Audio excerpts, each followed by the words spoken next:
Perfecto. Se está grabando. Así es que adelante, Sebastián, con la presentación. Ya. Buenas tardes a todos. Ya, algunos ya los conozco, ya que han sido estudiantes míos, algunos que están acá. Así que bienvenidos. Agradezco también el compromiso. Agradezco el interés que hay respecto a estos temas. Sobre todo también a la gente que viene de diseño gráfico que estoy viendo ahí en el chat. Muchas gracias también por estar acá. Espero que esto también les abra un poquito la visión de lo que es el diseño web también y cómo lo pueden aportar dentro de su especialidad, ¿ya? Sobre todo que, como comentaba bien Marisol, a nivel digital todas las empresas se están digitalizando y un nicho bien grande que tenemos nosotros como diseñadores web y como desarrolladores web para poder trabajar, ¿ya? De hecho, hace poco ya me llegó otro trabajo nuevo de web para una salmonera en el sur. Otro tema también que contaré quizá en alguna oportunidad. Bien, esta charla tiene que ver con lo que son los lenguajes de programación interactivos y dinámicos. Sobre todo es un tema que está vinculado con asignaturas de diseño web que tienen que ver con JavaScript y otros lenguajes de programación, pero la enfoqué de una forma un poquito distinta. No la enfoqué en el sentido de explicarles técnicamente conceptos, sino que la idea de esta charla es poder explicarles el valor de lo que tiene el hecho de trabajar con lenguajes de generación de contenido dinámico, como puede ser JavaScript, como puede ser PHP, y por qué nuestros sitios también tienen que ser dinámicos. Es algo súper importante. Ya nosotros tenemos que aprender la razón y la justificación de por qué el sitio web que uno va a construir tiene que ser dinámico y por qué no generar un sitio estático, como muchas otras oportunidades ocurren. Ya, antes de comenzar, me presento un poco. Ya, mi nombre es Sebastián Fernando Araya Riquelme. Ya, voy a explicar un poco de a qué me dedico. Ya, principalmente está mi gato, siempre es parte de mi vida, así que lo pongo dentro de la imagen. Ya, yo soy analista programador de INACAP. De hecho, salí de INACAP el año 2011. Ese fue el año en el que salí de analista programador de INACAP. De hecho, soy exalumno de INACAP. Adicionalmente, soy ingeniero en computación informática de la UNAV. ¿Ya? Estoy titulado de la carrera de Ingeniería en Computación Informática. Sigo siendo exalumno de INACAP y siempre me he considerado más un programador que un ingeniero, ¿ya? Dentro de mi experiencia. Soy desarrollador de aplicaciones empresariales, ¿ya? Mi enfoque siempre ha sido trabajar con tecnología web, pero vinculado a soluciones a las empresas. Llevo ya 11 años, acabo de darme cuenta hace poco que llevo 11 años trabajando en desarrollo, ¿ya? Como pasa el tiempo, increíble. Soy docente de INACAP sede Valparaíso, ¿ya? Aparte he trabajado capacitando docentes dentro de INACAP también, así que ahí en cierta forma he tenido otro nicho también en el área de capacitación. Soy docente de Duoc también, soy docente de la Santa María, ¿ya? Llevo 2 años en la Santa María también, partí el año 2019. ¿Ya? Aparte estoy certificado en Oracle como profesional de Oracle. Estoy certificado como AWS Cloud Partner, administración de tecnologías cloud. Estoy certificado como asociado de SQL, de base de datos. Estoy certificado como web developer de Oracle. Y estoy certificado por el Python Institute como desarrollador Python, ¿ya? Y algo muy importante, adicional, tengo mi canal de YouTube, ¿ya? Creo que era importante que lo dijera inmediatamente al comenzar. Si ustedes quieren me pueden seguir en mi canal de YouTube, que está ahí. Sale mi gato como icono principal de mi canal de YouTube, ya que ahí hago clases adicionales también. Me interesa, sobre todo como tengo experiencia docente en varias instituciones, trato de vincular todas las instituciones en un canal de YouTube e intento de lograrlo. Algunos aquí que ya han tenido clases conmigo saben que tengo mi canal de YouTube y que tengo harto contenido ahí que puedo compartir con ustedes, ¿ya?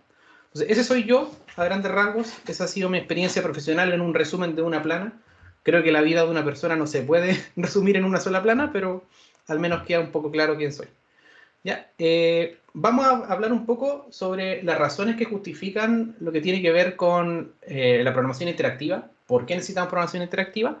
Después les quiero mostrar un poco cómo se basa la tecnología de los navegadores para poder generar dinamismo e interacción. Y quiero hacer unas pequeñas demostraciones de código que obviamente son equivalentes al contenido que veremos en las charlas de los cursos de reforzamiento de la próxima semana, ¿ya? Para que al menos tengan unas nociones de lo que vamos a lograr, ¿ya?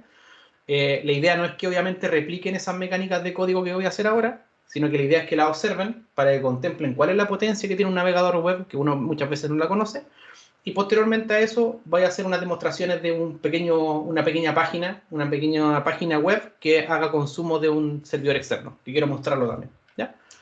Primero, contarles algo súper importante y que desde mi perspectiva de diseñador web y de desarrollador web, he notado que a veces se malinterpreta, sobre todo para las personas que no están tan vinculadas con el web, ¿ya? Indicarles directamente que los sitios web, las aplicaciones web que usted trabaja comúnmente no son fotografías, ¿ya? Es decir, que no son elementos estáticos. Ningún sitio debería ser un elemento estático, ¿ya? Los sitios estáticos son contenido muy de los años 90, ¿ya? Muy del año 95. ¿Por qué? Porque realmente en el siglo XXI no sirven los sitios que son estáticos. Entonces, de la misma forma, cuando uno genera un producto digital que es una fotografía, una ilustración, esa ilustración comúnmente va a ser parte de un sitio, pero no es el sitio, ¿ya? Los sitios no son ilustraciones, los sitios no son fotografías, ¿ya? ¿Por qué los sitios no son fotografías? Como en este caso que estoy mostrando aquí. ¿Por qué Instagram no es una fotografía? ¿Por qué no se puede poner en un cuadro? ¿Por qué el sitio web de INACAP no se puede poner en un cuadro? Principalmente porque los sitios no pueden ser representados en un contexto estático, ¿ya? Hay otros elementos digitales que yo puedo representar en un contexto estático, pero los sitios web es imposible representarlos dentro de un contexto estático. Si bien hay elementos, como por ejemplo los mockups, que de repente se utilizan mucho para representar un estado particular de un sitio web, ¿ya? Una etapa inicial de definición de un sitio web, los mockups lo que hacen es representar una fotografía del momento del sitio. Es decir, yo cuando genero un mockup, lo que estoy haciendo simplemente es decir, ok, la página home, cuando el estudiante, cuando la persona, cuando el cliente, quien sea, ingresa a la página home, va a haber un slider y va a haber un texto, ¿ya? Pero estoy representando un estado particular de ese slider. No estoy representando el manejo de ese slider. Ese slider tiene interacción adicional, tiene mecanismos de navegación que obviamente yo no puedo representar directamente con una fotografía, ¿ya? Cuando uno comienza a trabajar en web, tiende a trabajar mucho con tecnologías como HTML y CSS, ¿ya? De hecho, es como la típica tecnología que uno conoce en Internet, HTML y CSS, típico que alguien que haya tomado algún curso de web va a escuchar hablar de HTML y CSS, ¿ya? Y en ese sentido, HTML y CSS son tecnologías que permiten organizar el contenido, generar visualmente un cambio en la web, pero no generan dinamismo. Entonces, si yo soy un diseñador web que trabaja con HTML y CSS, me falta ese espacio adicional para poder generar dinamismo, ¿ya? Dinamismo dentro del sitio, interacción dentro del sitio. Y si bien se pueden construir sitios estáticos, sitios que se comportan como fotografías, los sitios en sí, actualmente en el pleno siglo XXI, no pueden ser fotografías, cuando en los 2000 quizás sí se podía ocurrir, ¿ya?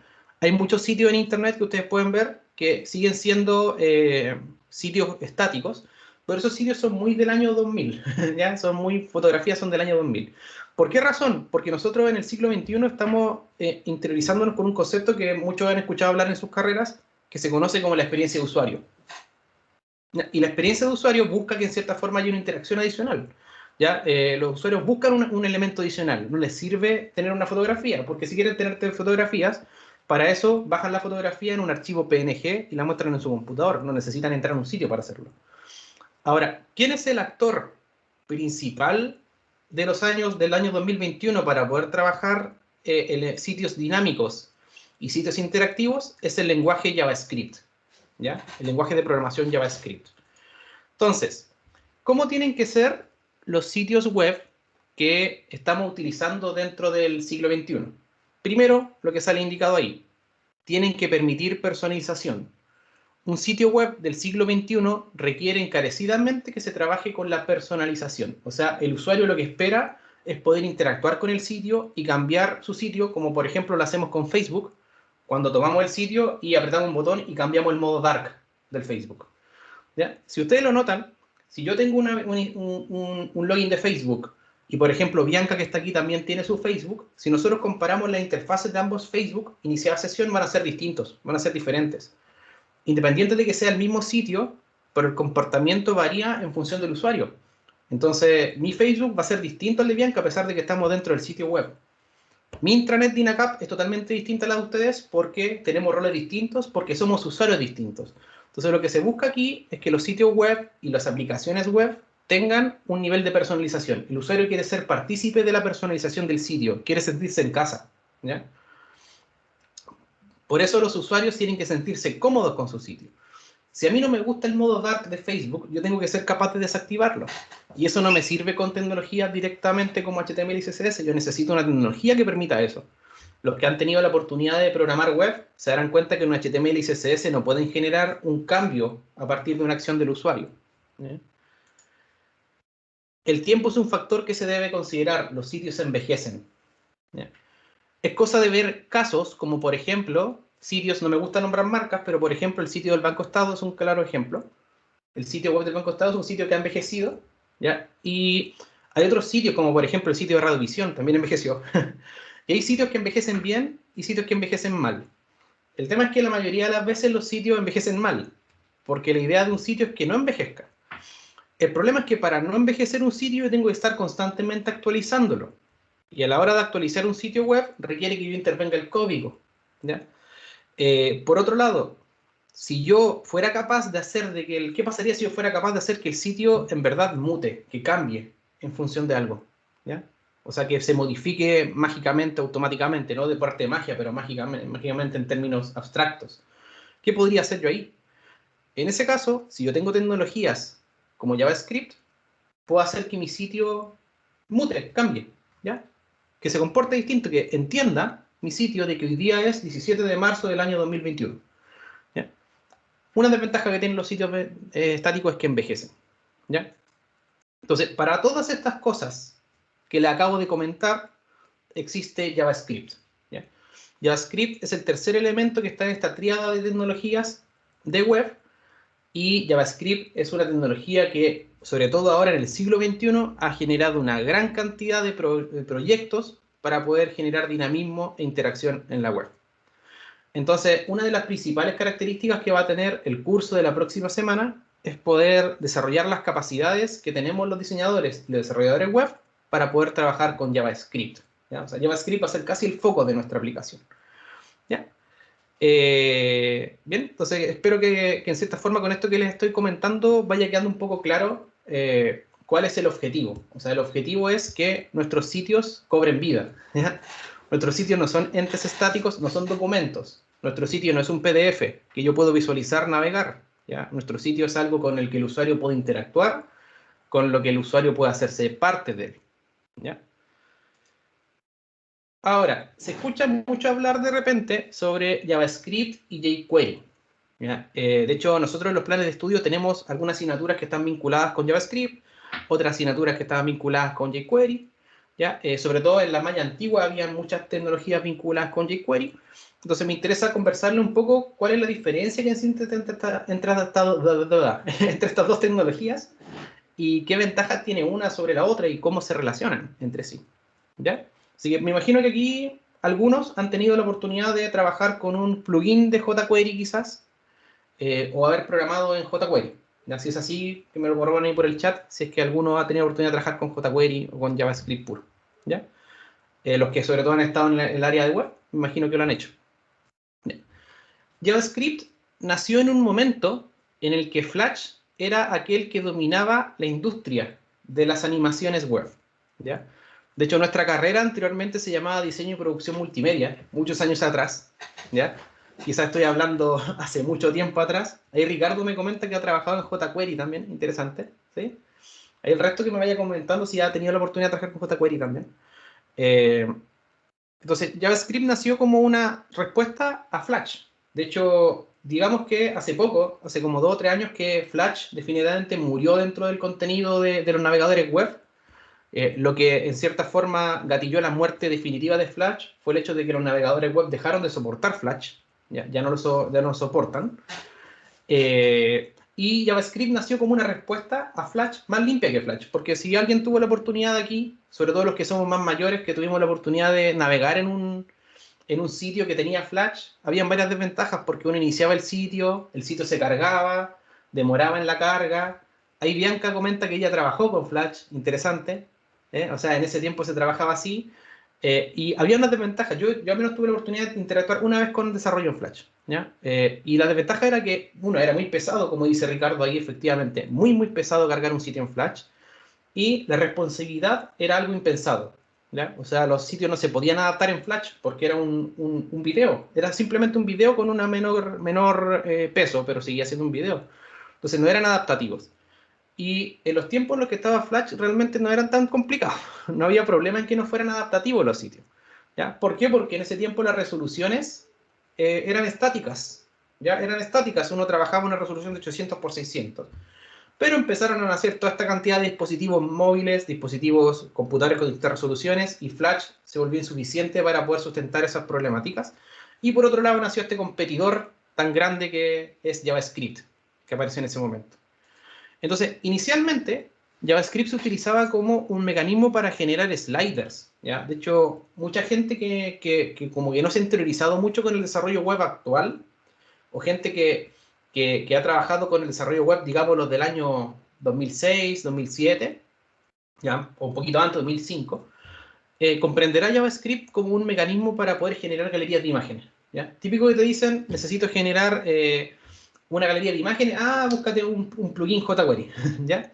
O que de repente los que han trabajado con WordPress acá, que me cuenten quiénes han tenido que trabajar con WordPress en algún momento, me imagino que los diseñadores gráficos lo han hecho, ¿ya? Los que han trabajado con WordPress, típico que uno instala un plugin JavaScript para poder generar un slider de imágenes, una galería de imágenes, o los diálogos modales, que son esas ventanitas que hacen por encima. Ahí Patricio, por ejemplo, él hace páginas con WordPress. Típico que tiene que enriquecer sus sitios con... Ahí se dedica. Típico que tiene que enriquecer sus sitios con tecnología JavaScript. ¿Ya? Ahí, por ejemplo, Camila está trabajando con WordPress, comenta de que lo estuvo haciendo con el profe Washington. Sí, efectivamente, o sea, se tiende a trabajar harto con WordPress, ¿ya? Sobre todo para la generación de sitios. Y dentro de WordPress se trabaja mucho con tecnología JavaScript para generar estos elementos, sliders, galerías, ¿ya? Entonces yo puedo generar sliders con jQuery, comúnmente son con jQuery. Podía generar carruseles de contenido con jQuery, típicos esos carruseles que usted ve de repente en las páginas como PC Factory, donde se mueve el contenido, esos están hechos con jQuery y con JavaScript. O puedo generar galerías de imágenes como esas que están ahí. Esas fotos que están ahí son fotos de plugins que están en internet, que se utilizan comúnmente, ¿ya? Todo esto, en ese tiempo, cuando recién nació JavaScript, se basaba en el uso de una librería que se llamaba jQuery. Fíjense que lo estoy hablando en pasado, se llamaba jQuery. Sobre todo porque JavaScript, al ser un lenguaje nuevo de programación y que estaba recién naciendo en los navegadores, era un lenguaje de complejidad sintáctica, ¿ya? Costaba mucho programar en JavaScript en ese tiempo, ¿ya? Las cosas que uno hacía con jQuery súper chiquititas, en JavaScript demoraban mucho, ¿ya?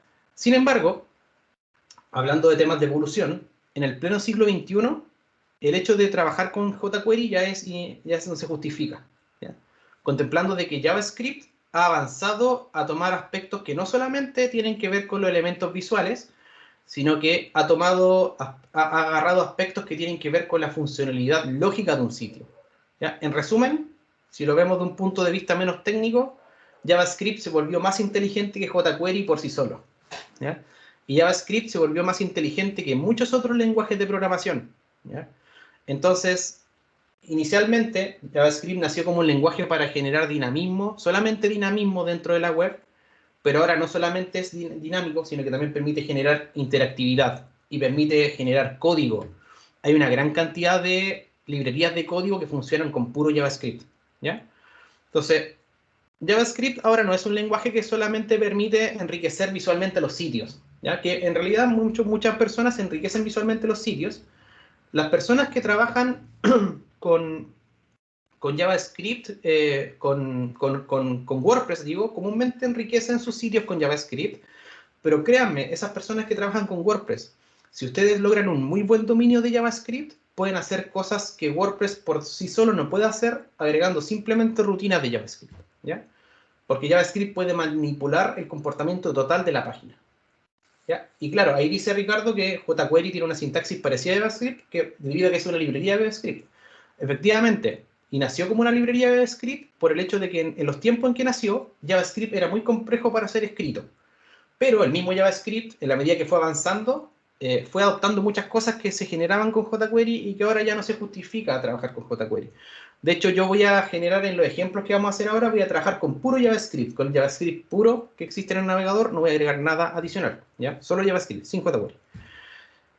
Todas las operaciones que antes se necesitaban hacer con jQuery, ahora se pueden hacer con el famoso Vanilla JS. ¿Ya? No sé si han escuchado hablar de ese término, de Vanilla JS. ¿Ya? ¿Alguien así como en el público lo ha escuchado hablar? ¿Ya? Porque es un chiste bien conocido. ¿Sí? ¿El Seba está haciendo la práctica? ¡Qué bueno! Excelente. ¿No han escuchado nunca hablar de Vanilla JS? ¿Ya? ¿Alguien? ¿En el público ahí que me lo diga? ¿No? Ya. Es natural que no hayan escuchado hablar de Vanilla JS, ¿ya? Porque, de hecho, Vanilla JS es un juego de palabras que se inventó para decir JavaScript puro. JavaScript puro, ¿ya?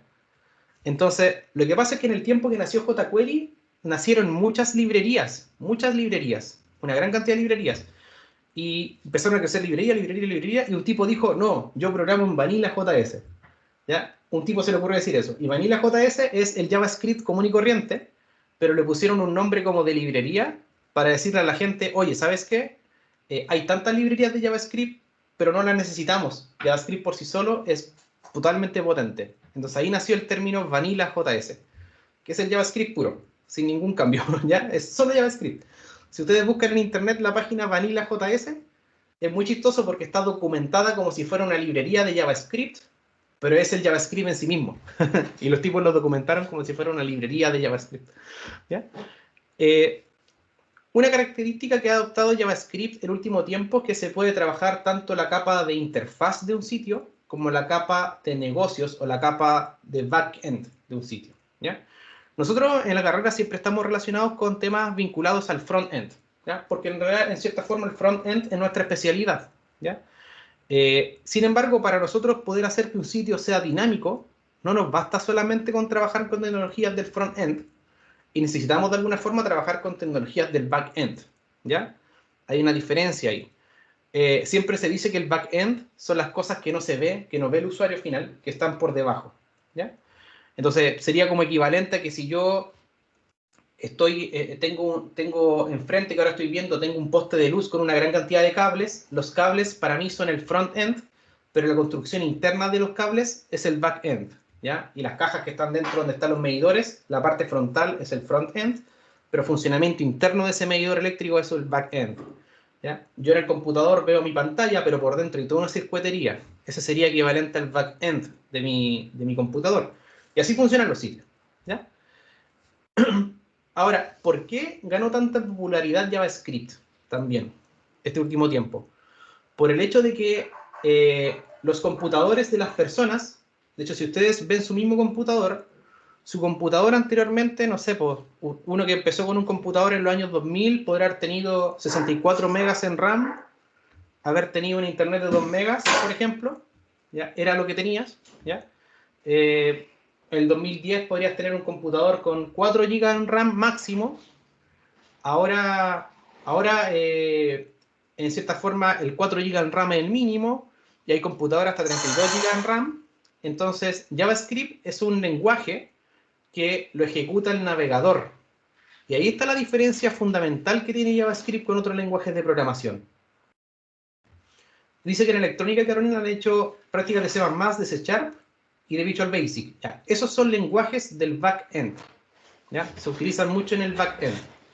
Nosotros aquí hablamos de JavaScript, hablamos de lenguajes del front-end, ¿ya? Y la gracia de los lenguajes del front-end es que se ejecutan en el navegador. ¿Y por qué nosotros los desarrolladores web nos hemos basado tanto en trabajar con el navegador? ¿Ya? Es principalmente porque el navegador ahora es más potente porque los computadores de la gente tienen más recursos, ¿ya? En cambio, los servidores ahora son más pequeñitos porque ahora están en la nube, en internet, ¿ya? Entonces, como son más pequeñitos los servidores, tenemos que hacer código que funcione mejor en computadores más potentes, como el computador que tiene usted en su casa, ¿ya? Y JavaScript, por último, permite generar dinamismo e interactividad dentro del sitio. Hay algunas tecnologías de frontend en JavaScript, como puede ser Angular, que es una tecnología que existe de JavaScript, como puede ser React, que es otra tecnología de JavaScript, ¿ya? Ese símbolo de ahí es Vue.js, que es otra tecnología de JavaScript. Todas ellas basadas en JavaScript. Tenemos en el backend tecnologías de JavaScript que incluso funcionan en el servidor, como puede ser Node.js.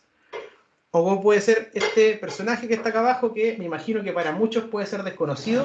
No sé si alguien en el público conoce esta tecnología o la ha visto hablar. También como ha avanzado todo lo que cada dispositivo va gastando más recursos, claramente, porque nosotros como desarrolladores nos estamos basando mucho en los dispositivos, ¿ya? En que el celular se lleve el trabajo de la carga, ¿ya? Todos estos son frameworks de JavaScript, permiten trabajar un JavaScript más potente. El tema es que para yo poder aprender a trabajar con estos frameworks, que se utilizan mucho en la industria, tengo que aprender JavaScript. Necesito saber JavaScript. Y este último de ahí, ese dinosaurio, puede que les parezca muy raro porque es nuevo. Yo tratando de actualizar siempre estos contenidos a lo último. Ese dinosaurio se llama Deno. Y es una evolución de Node.js que se llama Deno.js. Entonces, en JavaScript hay una infinidad de tecnologías que pueden permitirle trabajar su sitio web de una mejor manera.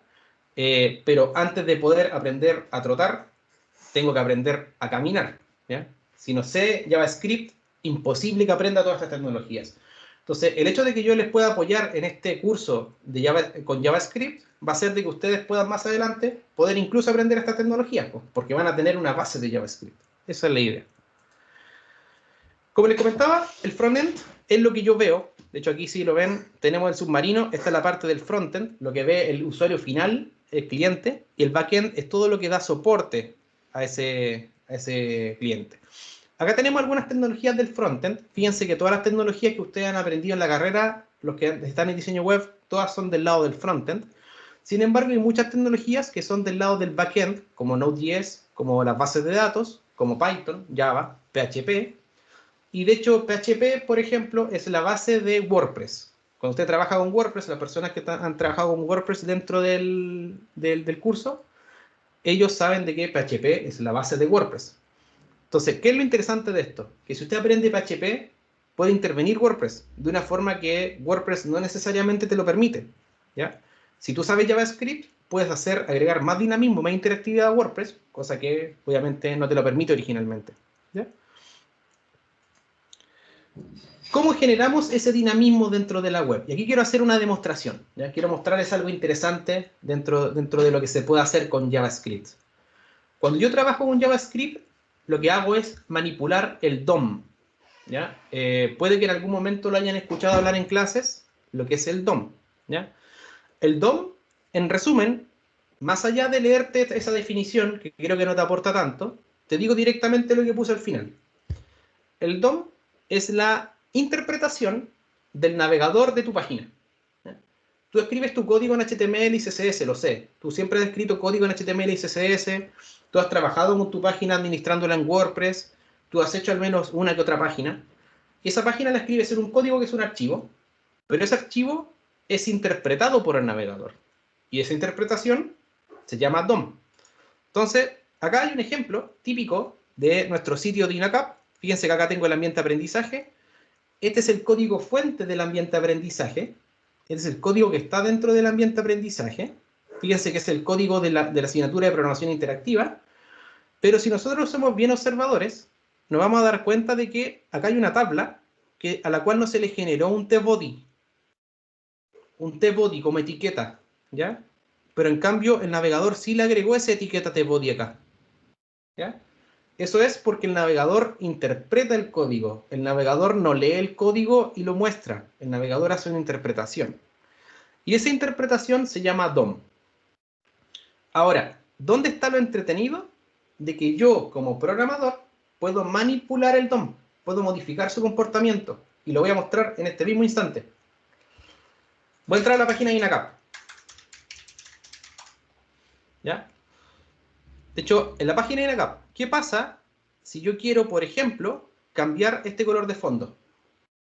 ¿Ya? Voy a apretar acá, clic derecho, inspeccionar, y se van a dar cuenta que acá estoy mostrando lo que es el DOM, la interpretación del navegador del código fuente. De hecho, lo voy a mostrar acá a la derecha. ¿Ya? Aquí está la interpretación del DOM. Entonces, ¿qué pasa si quiero que, por ejemplo, ese color sea azul? ¿Ya? Si se dan cuenta, acá abajo está el CSS de mi sitio, y está el background color.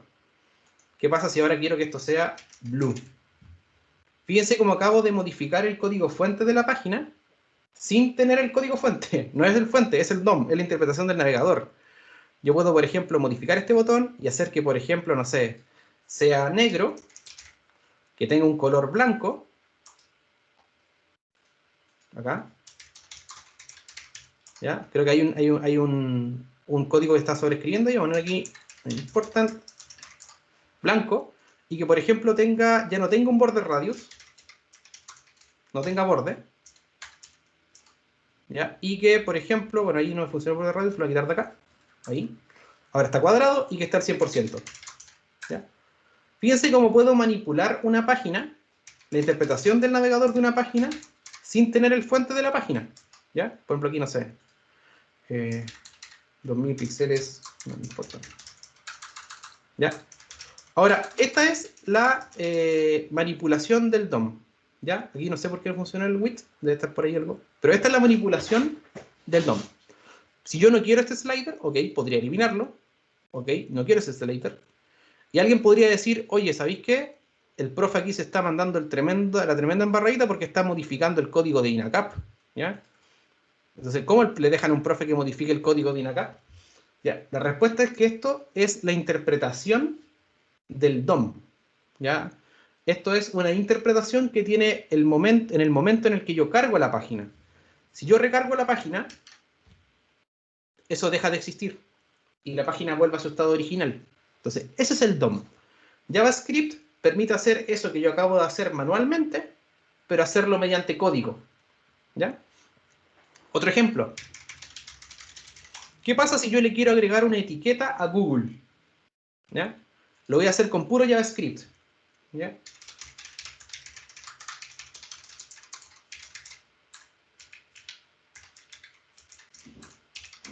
Voy a seleccionar el cuerpo de la página. Voy a crear una variable que va a ser un h1. Esto parece Hackerman, ¿eh? Parece Matrix. Voy a generar un texto dentro de este texto que va a decir hola web y mobile. Y lo agregaré al cuerpo de la página, limpiándolo. Miren.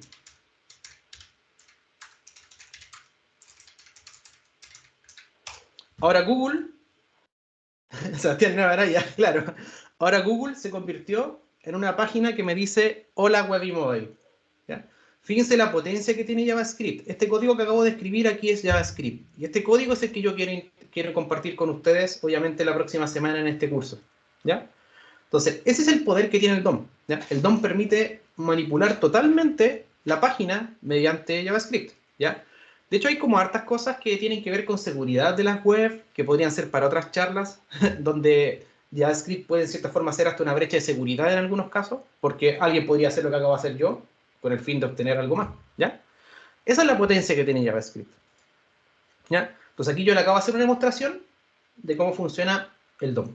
¿Ya? ¿Sí? Ahora, respecto a eso, ¿qué ocurre con los datos? ¿Ya? Porque, ya, me estás diciendo, Sebastián, me estás diciendo que yo puedo manipular el contenido de la página. Me estás diciendo que yo puedo manipular el contenido por código. Pero comúnmente las páginas o los sitios en sí en general tienen contenido dinámico. Una cosa es que tú generes elementos dinámicamente y otra cosa muy distinta es el contenido dinámico que tenga la página. Entonces, ¿cómo lo hago yo, PC Factory, que tengo una empresa? ¿Cómo lo hago para poder obtener los datos que quiero mostrar aquí? O sea, ¿cómo lo hago para mostrar ese computador? ¿Cómo lo hago para mostrar el precio de ese equipo? Porque esto puede variar. O sea, de hecho lo han visto de repente en Almacenes París cuando ponen un precio de un producto, a veces se equivocan y le cambian el precio. Entonces, ¿cómo lo hacen para que eso ocurra? ¿Ya? ¿De dónde saco esos datos? Yo sé que el sitio lo puedo hacer dinámico, pero para poder generar ese contenido tengo que tener los datos. ¿Ya? ¿Cómo lo hace Papa John's para darles hambre la tarde de hoy día? Para generar esa lista de pizzas y poder cambiar los precios. ¿Ya? Porque esa lista no está estática en el HTML. O sea, la persona no escribió div H1 napolitana caprese, cierra H1, no hizo eso. El tipo lo generó de alguna forma dinámicamente. Y para eso existen lo que se llaman las bases de datos, que es otra de las aristas que existen dentro de web. ¿Ya?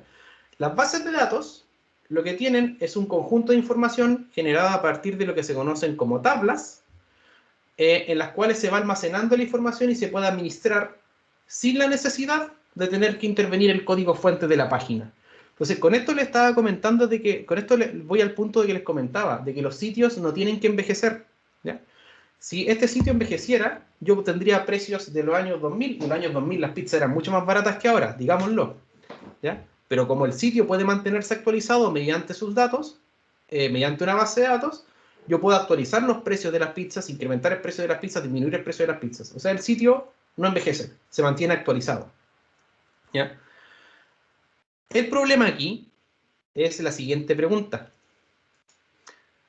Les pregunto a ustedes, ¿los navegadores se pueden conectar a una base de datos? ¿Ya? ¿Directamente? ¿Sí? ¿Base de datos local, dice usted ahí? ¿Ya?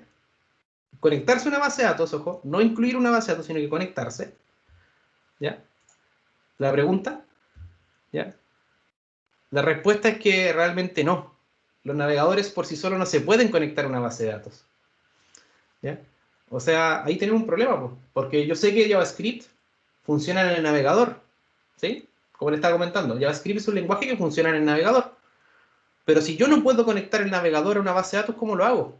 ¿Ya? En ese caso, existen los lenguajes del lado del servidor, ¿ya? Las cosas que yo le estaba comentando. Existe Node.js, existe PHP, ¿ya? Al final, Local Storage ahí es un mecanismo, que lo que comenta Ricardo es un mecanismo para guardar datos en el navegador, pero no conectarse a una base de datos externa, ¿ya? Eso implicaría que, en cierta forma, la modificación que haga en Local Storage es propia de la instalación de la persona, pero otra persona vería otro valor. En cambio, lo que yo quiero lograr es esto, lo que le estaba comentando aquí.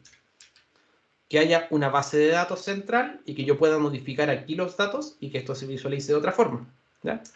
Entonces, claro, a la pregunta de si los navegadores se pueden conectar a una base de datos, la verdad es que no. Tristemente por sí solos no. Pero sí puedo utilizar un lenguaje y tecnologías del lado del servidor, ¿ya?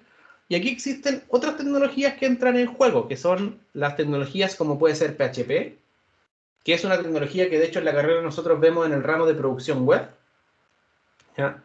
Y como pueden ser las bases de datos, que lo veíamos en el ramo de producción web, y que ahora en la nueva malla se ve en el ramo de interacción de base de datos de diseño web y mobile, ¿ya? Lo interesante es que PHP funciona del lado del backend, porque todo lo que se ejecuta en un servidor es del lado del backend. JavaScript tiene soluciones que funcionan para el lado de la interfaz, como puede ser aquí, por ejemplo, Node.js, empezar esto con Node.js, pero en sí PHP funciona del lado del backend. Entonces, ¿cómo funciona esta navegación? Se la explico te lo resumo directo de esto.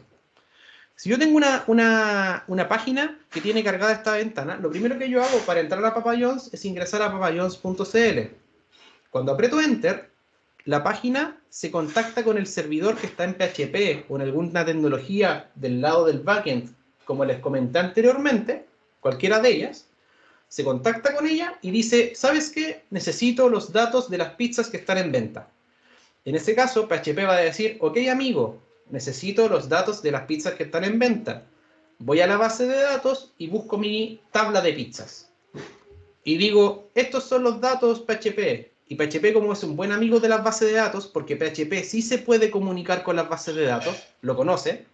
Gracias, amigo base de datos, yo se la voy a entregar a mi amigo. Y PHP, como conoce JavaScript, perfectamente puede entregarles información. Y JavaScript dice, ok, ya que tengo la información de los datos de la base de datos, ahora perfectamente los puedo mostrar. Entonces, PHP funciona como una persona intermedia, una persona que está entre medio de la comunicación, ¿ya?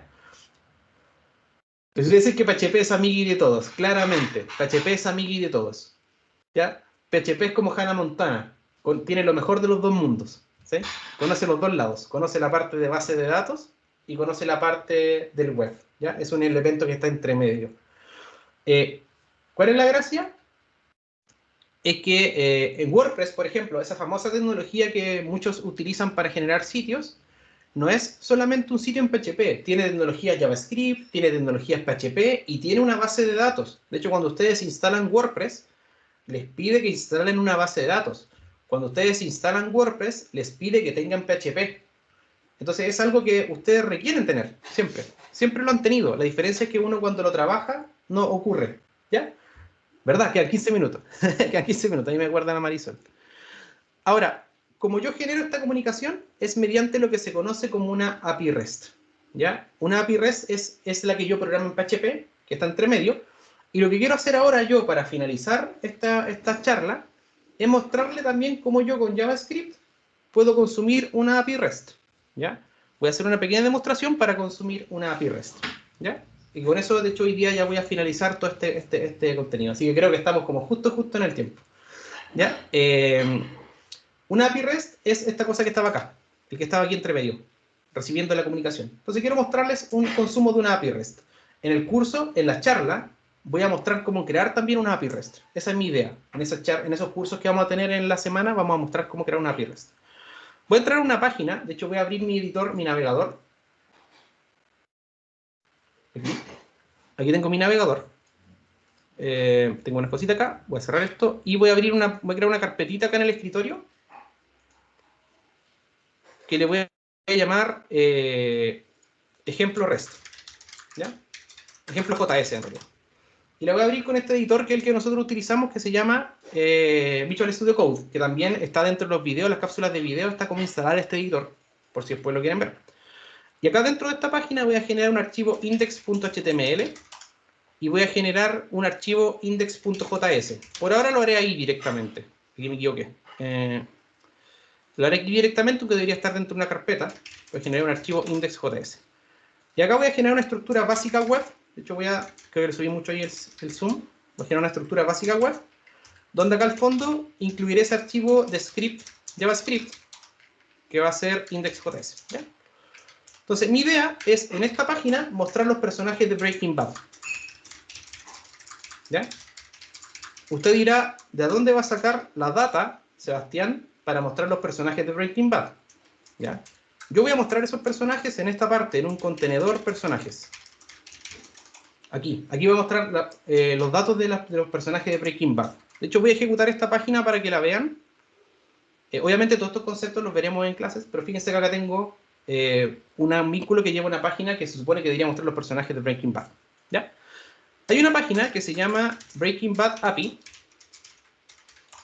y es una página que está simulando ser un servidor para yo poder mostrar los datos de los personajes de Breaking Bad.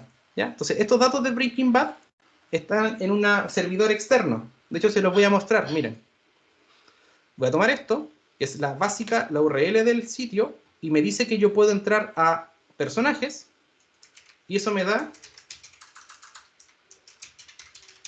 los personajes de Breaking Bad. Están todos en una información que se llama JSON. ¿Ya? Más detalles obviamente mostraré en el curso, pero sepan de que esta es la información de todos los personajes de Breaking Bad. De hecho, aquí sale Walter White dentro de los datos. ¿Ya? El famoso personaje de Breaking Bad. Entonces, esta ruta que está acá, yo de alguna forma quiero mostrar su contenido acá, en esta página. Entonces voy a irme a este index y voy a decir lo siguiente. Cuando la página se cargue, eso significa esto, cuando la página se cargue, vas a ejecutar lo que está acá. ¿Ya?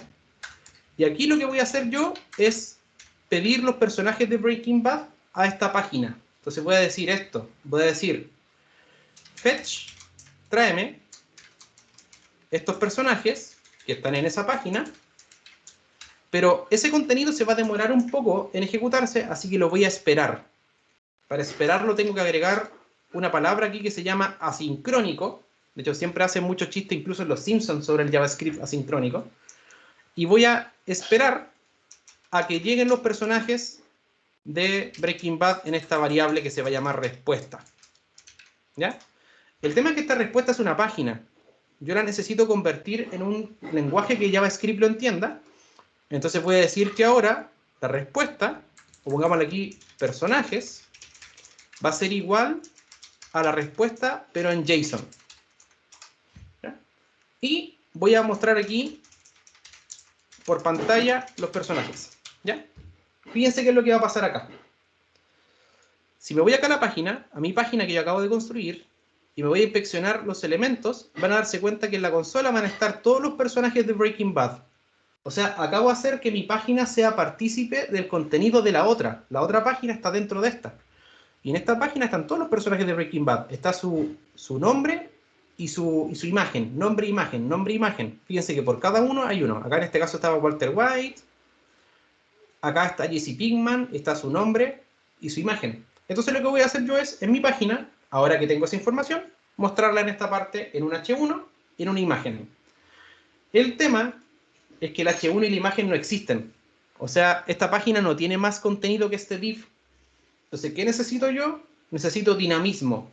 Necesito hacer que esta imagen se genere dinámicamente a partir del contenido que está acá. ¿Ya? Y eso es lo que haré en este momento. Primero digo, ¿dónde quiero guardar esa información? La voy a guardar en este div. Entonces lo voy a obtener como una variable. Y voy a decir, ok, ese div lo quiero utilizar para agregarle contenido dinámicamente. Le voy a poner aquí div, que va a ser equivalente a la búsqueda del div dentro de los contenedores de personajes. Todo este código, si usted no ha tenido la oportunidad de trabajar con JavaScript, le va a parecer un poquito a chino, pero mi objetivo en el curso de la próxima semana es que este código no le parezca chino. ¿Ya? Ese es mi objetivo. Inicialmente es solo una demostración, pero la idea es que no le parezca chino. ¿Ya? Eso es lo que quiero llegar. Yo sé que aquí tengo la lista de personajes, porque la mostré, entonces la voy a recorrer. Por cada uno, si se dan cuenta es muy inglés, por cada uno de los personajes que van a estar en esa variable P, yo lo que voy a hacer es crear un H1. Creo un H1, y en ese H1 yo quiero guardar el nombre del personaje. ¿Ya?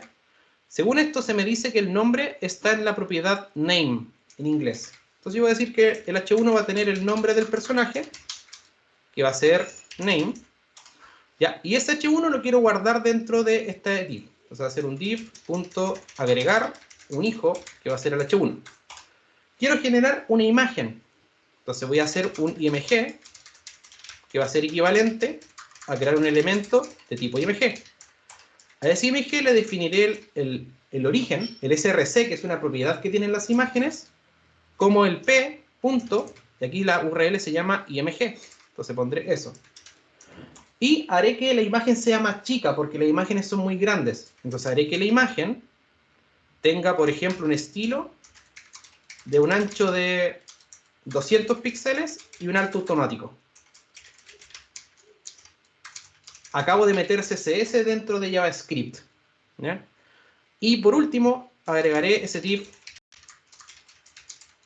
esa imagen al div.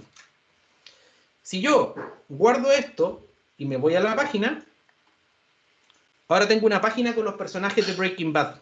¿Ya? Y usted dirá, ¿en qué momento Sebastián hizo una página con los personajes de Breaking Bad si esta página nunca ha tenido los personajes de Breaking Bad? ¿Ya? ¿En qué momento lo hizo? ¿Ya? Si yo veo el código que fue interpretado por el navegador, fíjense que en el código existen los H1 y los IMG que yo acabo de crear. Magia, ¿no, Ignacia? Magia. Están todos los elementos aquí.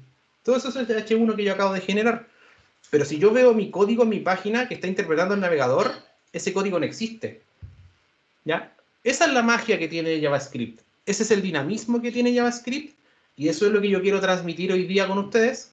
Mostrarles de que sus sitios pueden ser mucho más potentes con JavaScript. Pueden hacer cosas que no necesariamente se pueden hacer con puro HTML y CSS. Los incentivo a que aprendan JavaScript. Y adicionalmente, los espero en nuestro workshop, en nuestro curso, donde vamos a ver cómo hacer un sitio, modificarlo de manera dinámica. En este caso es este café interactivo que vamos a desarrollar. Vamos a hacer un sitio de una cafetería. Y ya está hecho el sitio, pero le agregaremos dinamismo. Haremos de que haya una base de datos dentro de ese sitio. Construiremos la API REST de ese sitio. ¿Ya? Y construiremos esa API con JavaScript. ¿Se puede hacer app para Android con JavaScript? Sí se puede. De hecho, hay muchas tecnologías que usen eso, como por ejemplo Flutter, que esa es con Dart en realidad, o Ionic. Ionic puedes crear aplicaciones móviles con JavaScript. De hecho, se generan las que se conocen como las aplicaciones híbridas. ¿Ya?